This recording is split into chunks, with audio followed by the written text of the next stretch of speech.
Muy bien, bueno, pues vamos a dar gracias a Dios para iniciar el tema número 3, que es la parábola de la semilla de mostaza. Entonces, demos gracias a Dios para que nos muestre a cada uno de nosotros lo que tenemos que aprender de esta parábola en particular.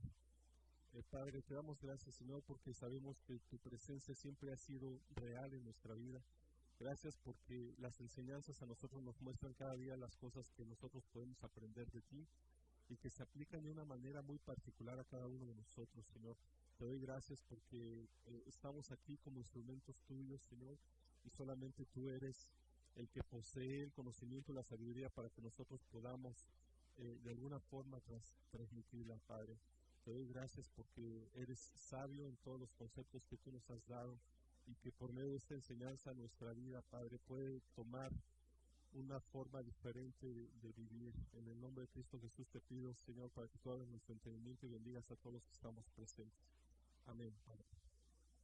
Bueno, vamos a abrir, los que tienen Biblia, en el libro de Mateo 17, versículo 20, por favor.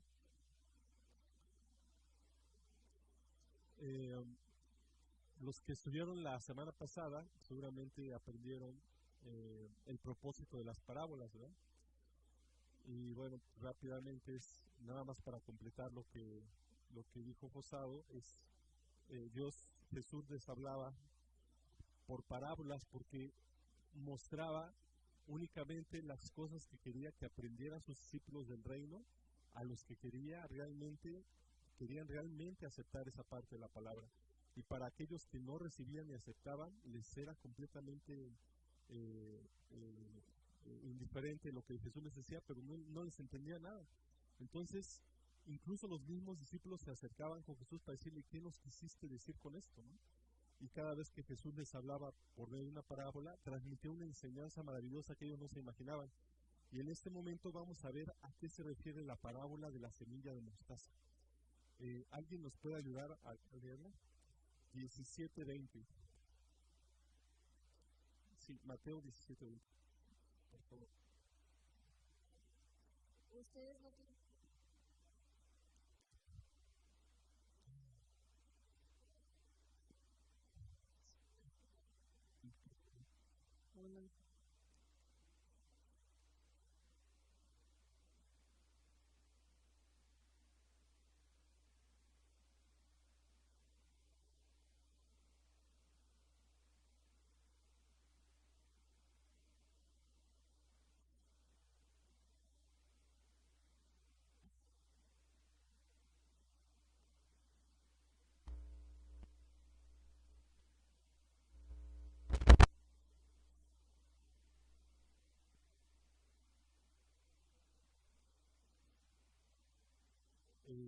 Si algunos conocen un poquito acerca de esto, no es necesario saber de botánica, pero es muy similar a un granito de lenteja. Es muy, muy pequeñita, pero es redonda, pero más o menos de ese mismo tamaño.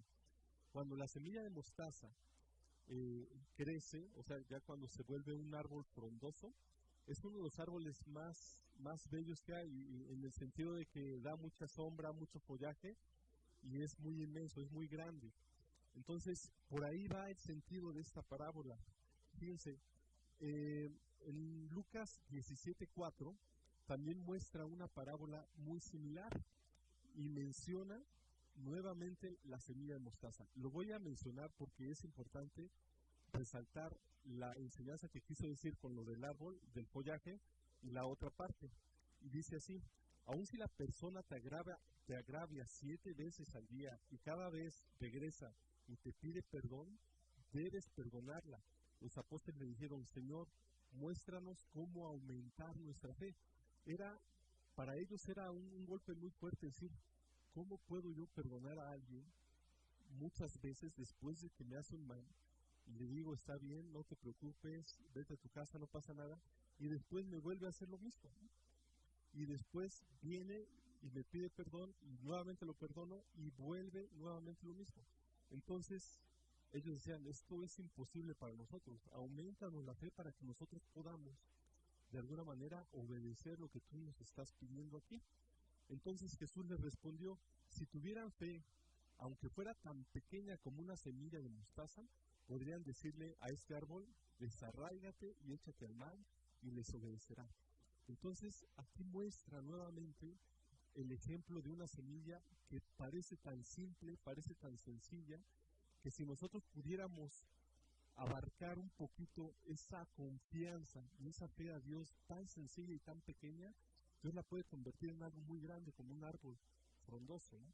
Entonces, nuevamente, la parábola de la semilla de mostaza enseña cómo Jesús quiere mostrar al pueblo que algo tan sencillo puede convertirlo en algo muy grande.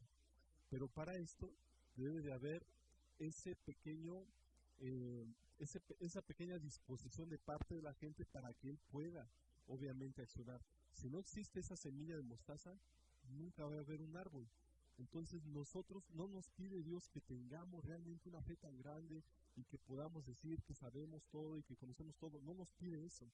Nos pide disposición, un poquito de disposición que nosotros podamos tener, la va a convertir en algo grande. Entonces de ahí es donde usa esa parte importante de Dios para poder hacer algo grande de nosotros. Fíjense, aquí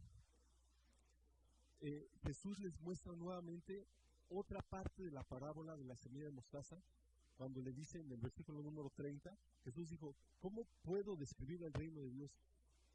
Cada vez que Jesús, entendamos que cada vez que Jesús mostraba algo a los hombres de la tierra, cuando Él estuvo aquí en su ministerio, hablaba del reino de Dios y les decía que el reino de Dios se había acercado a los hombres y que el reino de Dios era grande y que ellos tenían que acercarse para que ellos pudieran ver las maravillas de lo que venía de parte de Dios, es decir, las cosas que no eran terrenales, que venían del cielo. Entonces Jesús decía, ¿cómo puedo mostrarles el reino de Dios? Y usó algo tan sencillo como la semilla de mostaza. Y nuevamente dijo, ¿qué relato emplearé para ilustrarlo? Es como una semilla de mostaza sembrada en la tierra. Es la más pequeña de todas las semillas, dice, pero se convierte en la planta más grande del huerto. Sus ramas llegan a ser tan grandes que los pájaros hacen nidos sobre su follaje. Fíjense bien, qué impresionante. Nosotros a veces queremos complicarnos las cosas, queremos que las cosas a lo mejor se hagan a nuestra manera y no le damos la dirección a Dios que debe de seguir para que Él emplee las circunstancias que estamos viviendo en nuestra vida para que Él las haga a nuestro favor. Es tan sencillo como decir, si tú ubicas tu confianza en Dios como lo más pequeño que puedes hacer, de la manera más sencilla que lo puedes hacer, y ejemplificando esto que Jesús les decía, cuando tú le has invitado a alguien que reciba a Jesús, tiene que ser de la forma más sencilla. No tienes que decirle, o sea, absolutamente nada de, es que eres un borracho, por eso Dios no te oye.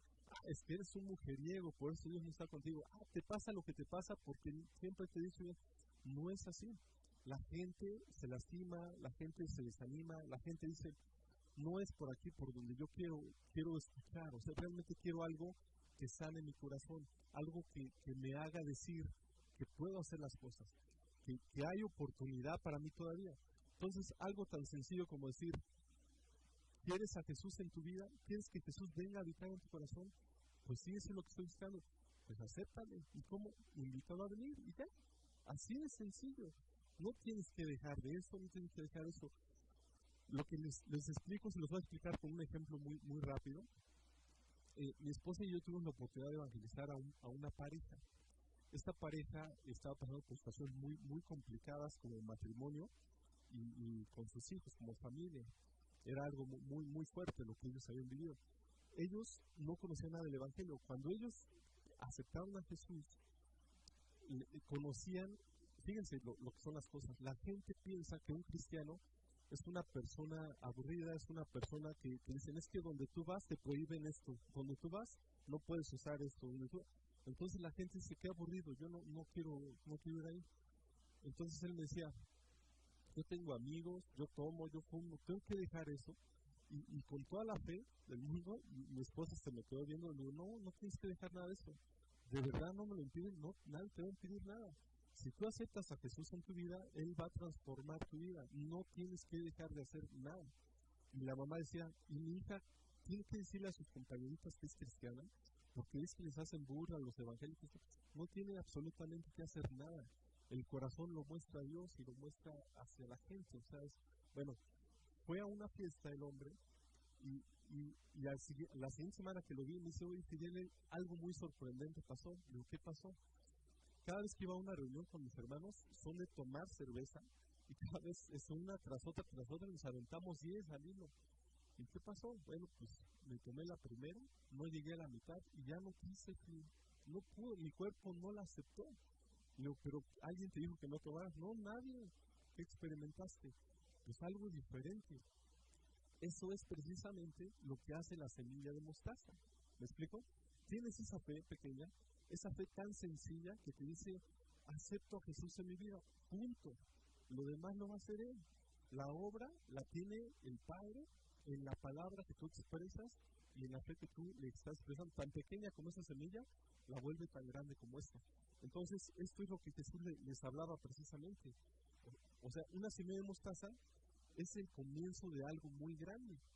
Pero para que eso grande suceda, tiene que empezar con esa semilla. Es obvio. O sea, si no tenemos esa semilla, no va a funcionar. Entonces, el profeta Isaías, fíjense, para que no lo busquen, Isaías 53:2 dice, hablaba de Jesús, creció en su presencia como vástago tierno, como raíz de tierra seca. No había en él belleza ni majestad alguna. Su aspecto no era atractivo y nada en su apariencia lo hacía desear. Hablaba de Jesús como profecía. ¿Cómo pueden ustedes imaginarse a una persona que no tiene a lo mejor belleza física, que no tiene a lo mejor una cualidad extraordinaria que pueda ser visto por los hombres? Ahí Jesús se manifestó de una manera poderosa. Cuando el profeta Isaías mencionaba esto, estaba mencionando precisamente lo que Jesús les enseñaba, una semilla tan sencilla y simple que iba a producir algo maravilloso en la vida de la gente. Entonces, también quería probar que Dios puede tomar a la persona o más improbable o que por la que menos, o sea, no damos un centavo como decimos por ella, para que haga algo maravilloso en la gente o impacte en lo que nosotros no entendemos, ¿no? Ahora, el propósito, para pasar ya, porque son dos parábolas las que vamos a ver. ¿Cuál es el propósito de esta parábola? Bueno, el reino para los discípulos siempre había significado grandeza. Y la grandeza siempre se figuraban a Salomón, a David. Cuando ustedes recuerdan cómo Samuel les propuso que tuvieran un rey porque la misma gente se lo exigió. Y le dijo, es que queremos rey, como todas las naciones tienen rey. Pero si tu rey es Dios, ¿para qué quieres tu rey? No, es que toda la gente tiene un rey, queremos un rey para servir. Ok, entonces Samuel les dijo, lo consultó con Dios, y pues quieren rey, pues dale rey. Entonces fue cuando escogió a Saúl, el primer rey de Israel. Entonces, cuando Jesús les hablaba del reino de Dios, siempre se imaginaban a un rey poderoso, un rey que iba a venir con toda la facultad para poner el orden. Recuerden que en ese momento Israel y muchos pueblos estaban bajo la opresión del pueblo romano. Entonces, el Dios para ellos era el César. Entonces, el mismo César quería ser adorado como Dios y les exigía a la gente esa benevolencia. Recuerden esa parte cuando alguien le dijo a Jesús, a ver Jesús, para tentarle, ¿a quién le vamos a rendir tributo? ¿A ti o al César? Ándale, aquí nos agarramos a Jesús, ¿no? Y todos los soldados lo van a ver y cuando diga que a él, aquí se acaba. Jesús muy inteligentemente dijo, a ver, una monedita por ahí. Dijo, ¿de quién es esta carita que está acá? No, pues del César. Bueno, denle entonces al César lo que él responde y a Dios lo que él te responde. Lo que quiso decir Jesús es, si le vas a prestar honor a tu gobernador, lo tienes que hacer. ¿Por qué? Porque Dios pone precisamente a los gobernantes para eso. Pero lo que le pertenece a Dios, no lo va a sustituir ni el César ni nadie. Y nosotros se lo tenemos que entregar a Él. Y eso habla de la parte espiritual, nuestro corazón. Habla de nuestra entrega total hacia Él. Entonces, esa es la parte importante que nosotros nos enseña. Y cuando Él mencionaba siempre del reino de Dios, Él les mostraba algo tan sencillo como esta semilla, y nuevamente los los ponía así como en una situación de impacto, porque decían, bueno, pues es que esperábamos algo más fuerte. Mira cómo está el pueblo oprimido, mira cómo están todos, y tú nos muestras que el reino de Dios es algo tan sencillo como un grano de mostaza, ¿no? Entonces, esta parábola de mostaza, de la semilla de mostaza, nos muestra precisamente esto. Y la otra enseñanza que nos da esta parábola es precisamente la profecía. Aquí dice que esta parábola puede tomarse como una palabra profética. Y dice así la palabra: si alguien quiere ser mi discípulo, decía Jesús, tiene que negarse a sí mismo, tomar su cruz y seguirme, porque el que quiera salvar su vida, la perderá. Tenemos que perder la vida en Dios a fin de que se nos vuelva vida en abundancia. Lo que hace, nuevamente volviendo a esta parte botánica, lo que hace una semilla para poder dar fruto, ¿qué tiene que pasar? Tiene que morir. La semilla literalmente muere. Y después lo que tú dices, se tiene que tener un cuidado adecuado para que esta semilla pueda crecer en un ambiente apropiado también, en una tierra deseada, y el cuidado para que pueda dar el fruto. Pero esta semilla muere. Entonces, todo el que quiera ganar su vida la perderá. Esta parábola nos muestra algo que es aparentemente contradictorio. Entonces, ¿cómo que si yo quiero salvar mi vida tengo que perder? ¿No? Y luego hay otras cosas más como ejemplos que pone Jesús. Y si quieres ser fuerte, tienes que ser débil.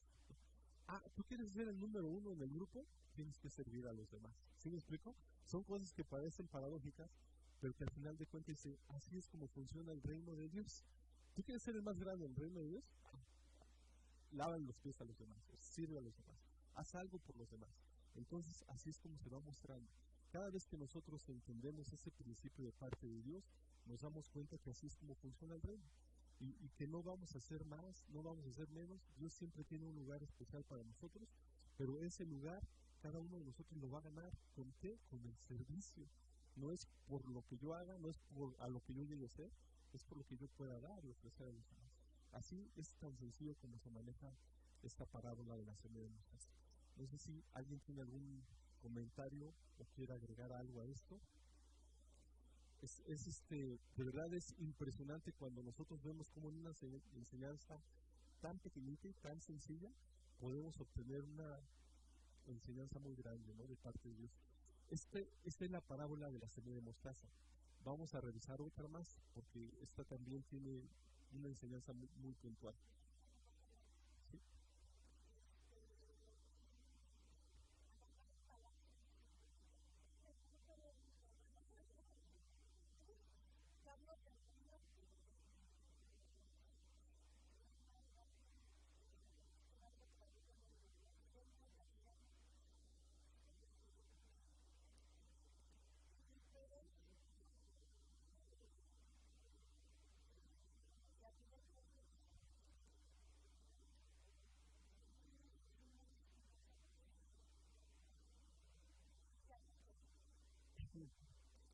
Ok, me ayudan a buscar.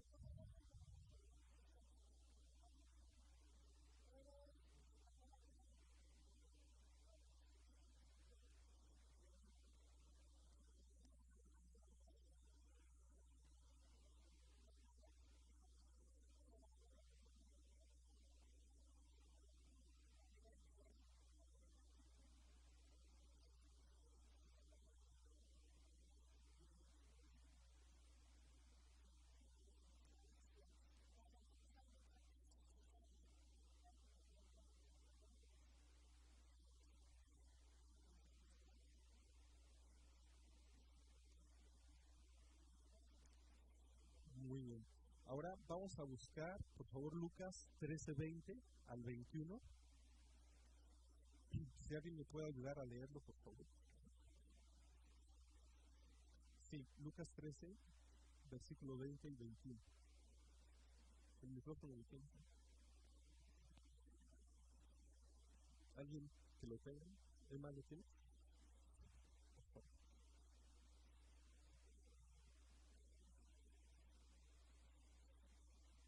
Sí.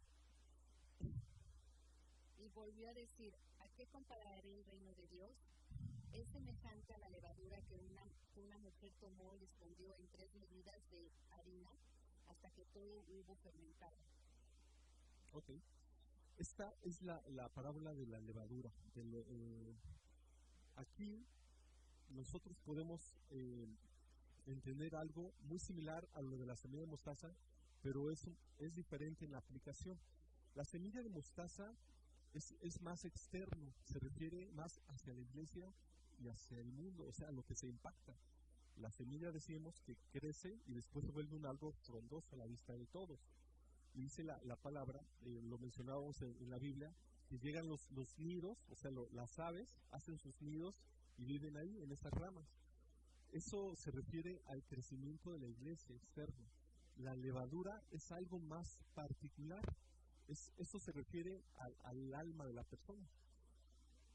Se refiere al alma de la persona, a lo que nosotros podemos crecer literalmente como hijos de Dios. Fíjense bien, aquí en esta parábola, para empezar, la levadura, ustedes saben para qué se usa la levadura, ¿vale? Exactamente. La levadura es un tipo de hongo que se usa para fermentar la masa, y la aplicación que se le da es para hacer un pan que sea como esponjoso o que sea, no sé cómo decirlo, exactamente. Si a la masa de la harina no se le pone levadura, se hace como galleta, es lo que entiendo, no se esponja, se vuelve una galleta simple. Entonces, hay una transformación en esta mezcla importante que es la harina y la levadura. Ahora fíjense bien, la parábola de la semilla de mostaza se refiere, como yo les decía, al crecimiento externo. La levadura se refiere al crecimiento interno. La de la mostaza se refiere al progreso de la iglesia y la sociedad. Pero la parábola de la levadura se refiere a la transformación intensiva que sucede dentro de la iglesia y que da lugar y que se origina precisamente en el alma de los creyentes. El impacto que Jesús quería mostrar aquí es también muy lógico. Cuando nosotros aceptamos a Jesús, mucha gente que está en el mundo y que actualmente no tiene a Jesús como Salvador, es una gente que puede vivir sin Él, entre comillas lo digo, porque ahí está, la vemos caminando, la vemos haciendo fechorías, la vemos haciendo cualquier cosa y está ahí. ¿Puede vivir sin Jesús? Sí puede. Y Jesús tampoco, en el sentido, digamos, estricto de las cosas, no necesita a esas personas, y no me malinterpreten, no las necesita para el impacto que quiere hacer en el mundo, porque dice la palabra de Dios muy claramente, el camino para la salvación es estrecho y el camino a la persona es muy grande, pero dice, Dios no quiere que nadie se pierda, sino que todos que procedan al arrepentimiento. A lo que voy es esto, para que se dé un impacto entre Jesús y la gente, tiene que haber una mezcla, tiene que haber una reciprocidad en el hecho de decir, Jesús se mezcla con la gente, el Espíritu de Dios, digamos, habita en la gente y produce un efecto importante en la vida de esa persona. Eso es lo que Jesús mencionaba con la levadura. Ahora, hay algo, si también podemos entender que usó la levadura para cosas negativas, ahorita lo vamos a ver, Jesús la usó en ese momento para algo muy positivo. Entonces, la parábola de la levadura nos enseña a no subestimar el potencial de los principios también pequeños que nos enseña la palabra de Dios. El Espíritu Santo es el que de alguna manera representa esa levadura en nosotros, y les voy a decir cómo sucede esto. Aquí les mencionaba, decía este principio en el libro, la levadura en la harina es ajena a la constitución natural de la misma forma de la harina. Se coloca en la harina a fin de producir una reacción dramática. Es decir, hay una mezcla. Ustedes han visto cómo un panadero hace, o ustedes mismos cuando hacen un pan, se tiene que hacer una serie de, ¿no? Se estira la masa, se pone con, no sé cómo se llama el rodillo, se golpea incluso así. Ese es el efecto que está produciendo. Ahora, para que llegue y se mezcle adecuadamente esa levadura en la masa, tiene que pasar por todo este proceso. ¿Ustedes se imaginan cuál es el proceso por el que un creyente pasa cuando el Espíritu Santo llega a su vida? ¿Alguien me puede decir eso? Y créanme que las experiencias son diferentes. No es igual para todos. Pero les voy a dar un ejemplo. Mucha gente, y la mayoría, quiero decir que la mayoría de la gente que nos llegamos a Dios, llega muy golpeada. Llega con cicatrices en el alma, llega con desprecios, llega con autoestima muy baja. Y cuando llega y recibe la palabra, es algo que renueva su vida, renueva su mente, su corazón, y la hace una nueva persona. Eso es lo que menciona Pablo. Es una persona, un viejo hombre, lo vuelve nuevo a través del nuevo hombre que es Adán, y lo vuelve completamente diferente a la antigua manera de vivir. Este es un proceso, pero algunos también tenemos la dicha de vivir y de nacer en una cuna cristiana. Cuando nacemos en una cuna cristiana, el proceso a lo mejor es diferente, pero no es fácil. Ojo, hay un mal dicho que dice la gente que hijo de pastor, ¿no? Es lo peor. Entonces, no siempre es así, créanme, pero pasan por un proceso complicado. ¿Por qué? Porque cuando una persona nace en el mundo, pues vive en un ambiente en el mundo. Y es algo que parece a lo mejor tan fuera de lugar. Escuché hace algunos años una entrevista con un ratorillo que robaba partes de automóviles. Ellos seguramente nació en una familia que se dedicaba a robar o sea, delincuentes por naturaleza. Entonces le decía la persona esta que lo encontró quitándole un rin a una de las llantas, ¿por qué haces esto? Dice, es que yo a esto me dedico. ¿Cómo que esto? Sí, pues es mi trabajo. Y lo decía de una manera natural. Entonces, dice, ¿sabes lo que está haciendo es incorrecto? Pues tal vez sí, pero pues a mí nadie me ha dicho nada, ¿no? Yo siempre lo he hecho, trato de que no me vean, pero pues yo estoy vivo. Entonces, fíjense, parece algo impresionante, pero si nos damos cuenta, es la naturaleza de pecado de la gente. Y viven en una naturaleza por la cual se les hace normal esa vida. Este tipo de gente que vive en el mundo y que no conoce a Jesús pasa por un proceso diferente a alguien que nace. Y ahora el ejemplo de un hijo, de un pastor, precisamente su principal conflicto es: ¿por qué yo no puedo hacer lo que hacen mis amigos, no? ¿Por qué mi papá me prohíbe ir al antro? ¿Por qué mi papá me prohíbe tomar? Entonces pasa por un conflicto fuerte. Y llega el momento en que dice: déjame vivir mi vida a mi gusto. ¿Tú viviste tu vida? Sí. Pues déjame a mí vivirla. Entonces el muchacho se va. Y es un proceso complicado, no es fácil. O sea, nacer en una cuna cristiana no es sencillo. Ahora, ¿qué pasa con esta levadura?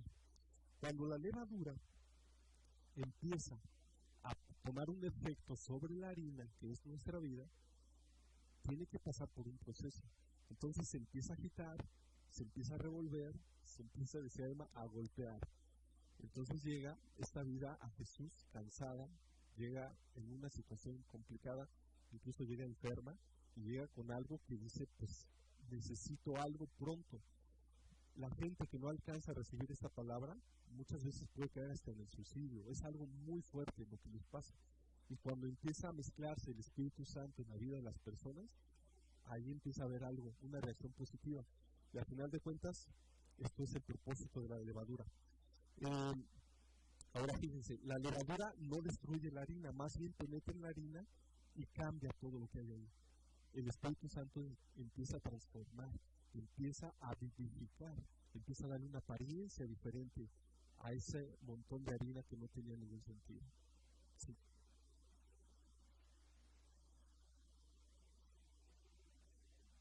Sí. Se golpea tanto que después hay un momento de reposo para que quede. Exactamente. Qué buen dato. Digamos que están golpeados, pero vamos a tener un momento en el que pues no queremos saber de nada y nos vamos a estar en reposo, ¿no? Es correcto. Y después ya viene el crecimiento, tal vez el integrar toda la palabra de Dios va a ser Es correcto. Muchas gracias por tu aportación. Y realmente es así. Cuando empieza a ver, pasamos por ese proceso ya, ese reposo que necesitamos de parte de Dios es súper necesario. Dice la palabra de Dios, ¿quién es el que trae refrigerio a nuestra vida? Como un momento así de decir, ya pasaste por todo esto, nos tratamos de ubicar dónde estamos, hacia dónde, qué hemos hecho mal, qué podemos mejorar, qué podemos hacer bien, y de ahí para adelante. Entonces, esa parte creo que es tan importante, que es donde empieza una transformación real y viva.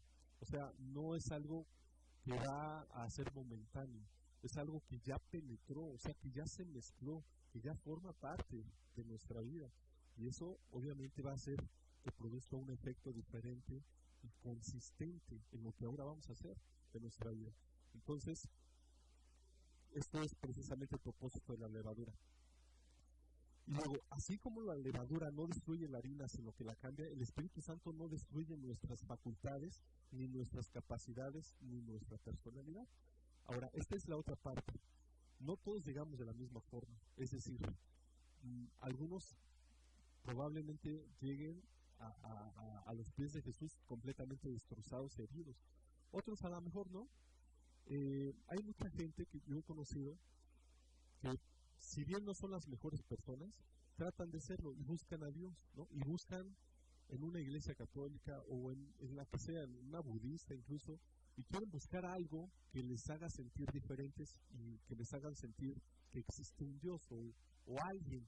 Es que debe de haber algo o alguien en quien yo pueda creer. No son necesariamente personas malas. Entonces, cuando el Espíritu Santo llega y toca a estas personas, entonces, recuerden ustedes ese pasaje cuando Pablo iba y llegó a Grecia y vio un mundo de idolatría completamente diferente a lo que habían vivido en esta parte de Israel o de los judíos, y llega y ve al Dios del trueno, ¿no? Y ve al Dios de los océanos, y ve al Dios del vino, y ve al Dios del amor y todo. Entonces dice, pues ¿cuántos dioses? Y altares, y altares, y altares, y altares. Entonces llega Pablo y se le hizo notorio un lugar, ¿no? Porque seguramente los griegos decían, por si nos falta algún dios, al Dios no conocido, ¿no? Y ahí ahora sí agarramos a todos. Entonces Pablo les dice bien inteligentemente, de él quiero hablarles, ¿no? Del Dios que no conocen. Y les empieza a hablar de Jesús. A lo mejor ellos, por esa búsqueda insistente, yo no sé si eran buenos o malas personas, pero ellos querían y se sentían en la necesidad de creer en alguien. Cuando Jesús llega y el Espíritu Santo, como decíamos, empieza a mezclarse en la vida de nosotros, Él no nos va a quitar nuestras capacidades. O sea, Él ya nos dio desde el nacimiento una capacidad. Alguien puede ser muy diestro para la oratoria, por ejemplo. Alguien puede ser muy diestro para hacer planos arquitectónicos. Alguien puede ser muy diestro para hacer composiciones magistrales en la música. Y no todos tenemos esa facultad. Entonces Dios trabaja y dice, no te voy a quitar lo que tú tienes. Al contrario, te lo voy a potenciar. Y si llegaste a hacer esto, ahora vas a hacer más. Entonces la gente empieza a cobrar una perspectiva diferente de lo que era su vida a lo que es ahora con Dios. Entonces, si éramos muy, ¿cómo se dice?, exitosos en los negocios que tenemos, ahora Dios va a trabajar de una manera que no te imaginas. Y al grado de que hay un libro, no recuerdo ahorita el nombre, mencionaba a una persona que cuando conoció a Jesús le entregó todo a él. Y decía que le iba tan bien cuando conoció a Jesús en sus negocios, que ahora, en vez de darle el diezmo a Dios, se quedaba él con el diezmo y le daba el 90% a Dios, para la obra, para misioneros, para todo, y con eso vivía perfectamente bien. Entonces, dice la palabra de Dios, no te voy a quitar eso que tú tienes, te lo voy a dar, pero te voy a agregar algo que te hace falta, por no tener el Espíritu Santo. Y ¿cuál es el fruto del Espíritu? ¿Ustedes lo conocen? Amor. Te voy a dar el gozo, te voy a dar la paz, la mansedumbre. Ahora vas a tener templanza, vas a saber tratar a tus trabajadores adecuadamente. Ahora vas a hacer esto con honestidad, ¿no? Y entonces el Espíritu Santo empieza a hacer algo diferente, que empieza a tratar de que esa persona que venía, que si yo les digo no era mala a lo mejor, pero la transforma de una manera poderosa, que empieza a ver un fruto diferente en su vida. Y ese es el fruto del Espíritu de Dios. Entonces, ¿qué hace el Espíritu Santo? Combina lo que es de Él, o sea, lo que es de Dios, y lo mezcla con lo que somos nosotros. ¿Y el resultado qué va a ser? Es algo grandioso, es algo impresionante. Entonces, para que podamos llegar a ser lo que estábamos destinados a hacer desde el principio de la creación. Entonces, la muerte se vuelve en vida, lo que yo les decía, la oscuridad se vuelve luz, la confusión se vuelve orden, y las cosas empiezan a suceder de acuerdo al plano perfecto de parte de Dios. Ahora, la levadura también lleva un proceso, y con esto pues prácticamente estamos acabando esta parábola. El proceso de la levadura es que se esparce, ¿no? Primero, se va a esparcir en toda lo que es la harina. ¿Qué es lo que hace esto? La obra del Espíritu Santo empieza como el llamamiento efectivo. La Biblia menciona algo en Romanos 8:30, se los voy a leer para que no lo busquen. A los que predestinó, también los llamó. A los que llamó, también los justificó. Y a los que justificó, también los glorificó. Todo empieza con un llamamiento. Tú llamas a la persona y le invitas a que pueda recibir a Jesús. Ahí es donde empieza todo. Entonces Jesús empieza a hacer una obra maravillosa. Y esto es lo que hace la levadura. Se empieza a esparcir en toda la harina al momento de empezar a crear algo diferente en lo que ya somos nosotros. ¿Qué más hace la levadura? Hace algo muy fuerte, muy consistente. Uno puede sentir como creyentes nos podemos sentir débiles. Y fíjense, esto sucede mucho en nosotros. Y podemos sentir que precisamente la fe de la semilla que nos ha depositado en nosotros no ha producido ningún fruto. Y puede estar ahí y nosotros decimos, bueno, realmente, ¿cuál ha sido el crecimiento que he tenido? ¿Cuál ha sido el proceso que Dios ha trabajado en mí? ¿Cuáles son los cambios que he experimentado para poder llegar a lograr la obra que Dios quiere en mí? Y lo vemos tan pasivo, pero ¿qué está pasando con lo que tú mencionabas? La levadura está haciendo y está produciendo un efecto importante en la harina. Y a lo mejor a simple vista no se ve. Y qué bueno que nos dice ese ejemplo, porque la masa la dejamos ahí reposar. ¿Pero por qué? Nada más ahí porque se nos ocurre. Porque está haciendo un efecto. Entonces, aparentemente no está pasando nada en nuestra vida, pero el Espíritu Santo está haciendo un efecto bien grande ya. Cuando se está mezclando el Espíritu Santo en nuestra vida, en lo que somos, se está actuando y se está procesando algo. Entonces no podemos decir, es que yo no veo nada, o sea, no produce ningún cambio. Este está produciendo algo fuerte. Y ese cambio lo vas a ver tú en tu vida. Y después, aparentemente es algo muy secreto. Fíjense, no siempre podemos ver lo que está sucediendo en la levadura. Así todos nosotros, que en el rostro descubierto podemos nosotros reflejar que hay un espejo, como decía Pablo, donde podemos ver oculta aún la gloria de Dios manifestada. Entonces Pablo decía, es como un espejo, ¿no? Decía, el espejo se ve ahí y veo un reflejo nada más, pero no veo nada más. ¿Qué es lo que está pasando dentro de mí? Algo maravilloso. Entonces eso es lo que Jesús quiere esperar de nosotros y empieza a trabajar. Esto está en 2 de Corintios 3:18 para que después lo puedan leer. Otro efecto que produce la levadura es que es silenciosa. La obra del Espíritu Santo empieza sin que nos demos cuenta, pero hay que dejar que la levadura haga su trabajo poco a poco y que nosotros podamos entender las cosas de Dios para que podamos manifestarlo. Y por último, el poder de la levadura. O sea, ¿cuál es el efecto que tiene el Espíritu Santo en nosotros? Dice, el Espíritu Santo hace su obra cuando llega a ser parte de nuestra vida. Si no forma parte de nuestra vida, si no hay esa mezcla, no va a producir nada en nosotros. ¿Quién sabe si va a producir algo o no el Espíritu Santo en nosotros? Pues nosotros mismos. Porque yo puedo engañar al pastor, ¿no? Le puedo decir, pastor, es que yo ya soy cristiano, ¿no? Y yo ya sé. Pero tú con Dios realmente lo eres. Ese es el efecto. Entonces, si no hacemos que ocurra ese efecto, muy pocas veces vamos a saber que el Espíritu Santo esté haciendo algo en nuestra vida.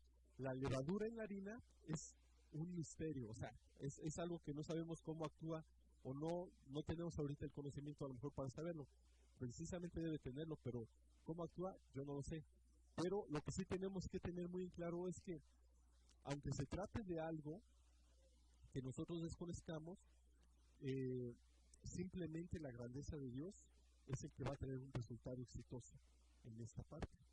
Entonces, Yasmín, no sé si quieras comentar algo al respecto de esto. Sí, a mí me gustaría comentar, por ejemplo, el cambio que Dios hizo en Pablo. Sí. Perdón, en Pedro.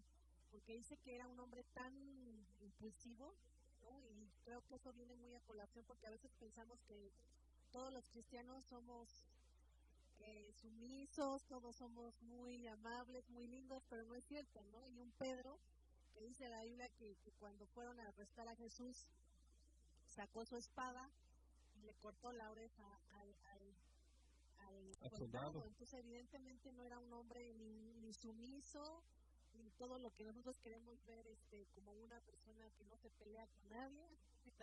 Yo creo que era una persona muy tremenda, Pedro, y sin en cambio, cuando le hace este llamamiento y le dice que él es una pieza clave para el reino de Dios, y cuando dice la palabra que habla a las 5,000 personas, cómo Dios usa su vida y lo transforma, ¿no? No necesariamente tenemos que tomar o adoptar una forma de ser que no es la nuestra, sino que nuestro propio carácter Dios lo usa para poder hacer algo diferente. Entonces creo que eso es importante. Claro. Y es que realmente tenemos diferentes personalidades todos, ¿no? Algunos somos un poquito más mansitos como este, pero otros sí de carácter fuerte, sí muy explosivos.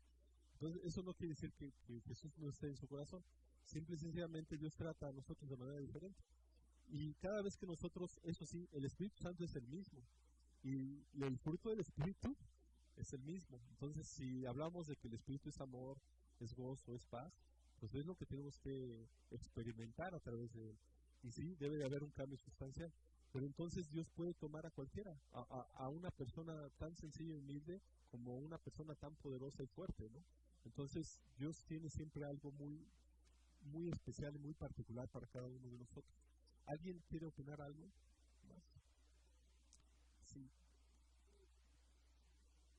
Sí, yo nada más quiero comentar, la levadura es una bacteria. Sí. Entonces, cuando se ponen condiciones apropiadas, crece y produce gas. Okay. Entonces, eso hace que se vaya aumentando el volumen. Sí. Ajá. Y como tú dices, bueno, cuando se mezcla, pues sí cambia las propiedades que tenía la harina inicialmente, ¿no? Si le estás adicionando otras cosas. Pero por eso se tiene que dejar un cierto tiempo. Porque si tú la agregas y en ese momento esperas un cambio, no lo va a ver. Primero se tiene que dar ese proceso, tiene que dar las condiciones adecuadas y todo eso para el buen crecimiento. Sí, sí, cierto. Y esa parte que menciona Margarita, las condiciones apropiadas, ubiquen en nuestra vida cuáles serían. Porque si nosotros queremos seguir a Jesús, pero yo sigo yendo a lugares donde no me dan me perjudican o me denigran como persona, pues entonces ya no estoy en el ambiente adecuado para que se haga la mezcla perfecta. Entonces, sí quiero a Jesús y todo, pero pues los fines de semana no dejo de echarle al trago y todo, y hasta emborracharme, y pasa siempre, y la semana, tengo toda la semana para arrepentirme, y al otro sábado igual, o sea, no, el ambiente no está siendo el adecuado para que yo pueda fermentar adecuadamente con la harina, ¿no? Entonces creo que eso sí es muy importante. Y yo les mencionaba algunas cosas que por ejemplo en 1 Corintios 5:6, no les leí, decía Pablo, también se refirió negativamente a la levadura. ¿No se dan cuenta que un poco de levadura hace fermentar toda la masa? Se refería a la vieja levadura. Es decir, hablando de una manera negativa, como también se menciona en el ejemplo de la levadura, es si nosotros queremos, digamos, dice la Biblia que el que quiera ser santo, que se tiene que santificar más y tiene que proceder cada día al arrepentimiento para que podamos estar en las condiciones óptimas que Jesús quiere para nuestra vida. En el aspecto que menciona Pablo es que si nosotros le damos lugar al diablo, es que un poquito de levadura puede echar a perder y puede reaccionar, como decía Margarita, de una manera negativa en nuestra vida. Entonces, ojo con eso, porque también este tema se refiere a este tipo de cosas que pueden afectar nuestra manera de vivir, nuestra manera de comportarnos y nuestra manera de dirigirnos hacia nuestra familia. Esas cosas, por ejemplo, puede ser alguna amistad, ¿no? Es que siempre que voy con mi amigo fulano de tal, terminamos con un cigarrito y unas copitas, ¿no? Y es que siempre. Entonces, pues vamos a tratar de evitarlo. Exactamente, de la levadura, sí. Sí, sí. Es que si no se controla adecuadamente, Exacto. y contaminar, o sea, ya en lugar de que sea benéfico, te puede ocasionar problemas de contaminación. Bueno. Entonces, ahí está el asunto. Debe de haber un punto, pues, de equilibrio para que pueda haber. Entonces, no necesariamente es algo, a lo que Jesús se refería era una situación positiva. Y mencionábamos, prácticamente es el Espíritu Santo actuando en nuestra vida y transformándonos de la vieja pesada de vida. Y ahora, lo que mencionaba Pablo aquí es precisamente en 1 Corintios 5:6. ¿Qué es eso? Un poco de levadura va a leudar toda la masa. Y por último, en Gálatas 5:9, ¿no? Si ilustrar una influencia negativa y corrupta en la iglesia, se debían eliminar. Y ahí con los Gálatas eran algunas prácticas que tenían y que no eran necesariamente del todo buenas. Le decía Pablo, dejen de hacer eso. ¿Por qué? Porque esta levadura, o sea, una o dos personas pueden contaminar a toda la iglesia. ¿Sí me explico?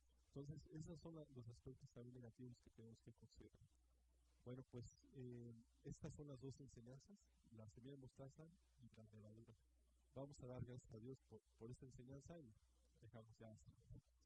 Padre, te damos gracias, Señor, porque sabemos que a partir de este principio nosotros podemos entender muchas cosas, Padre. Y dentro de estas cosas está esta facultad que tú nos has dado para poder crecer en las cosas grandes y maravillosas que nos has dado. Pero queremos, Señor, que también nuestra vida se refleje como un impacto positivo hacia los demás. Queremos que esta influencia que nosotros podemos dar hacia otras personas pueda traer un impacto positivo en ellas, la cual pueda cambiar y pueda derivar en una persona, Señor, salva para ti, para tu gloria, para tu honra. En el nombre de Jesús, danos esta facultad para poder hacerlo, para poder transmitir lo bueno, lo bello, Señor, de esto, de poder hacer que las personas también alcancen al pleno y lleguen al pleno conocimiento de tu palabra. En el nombre de Jesús te lo pedimos.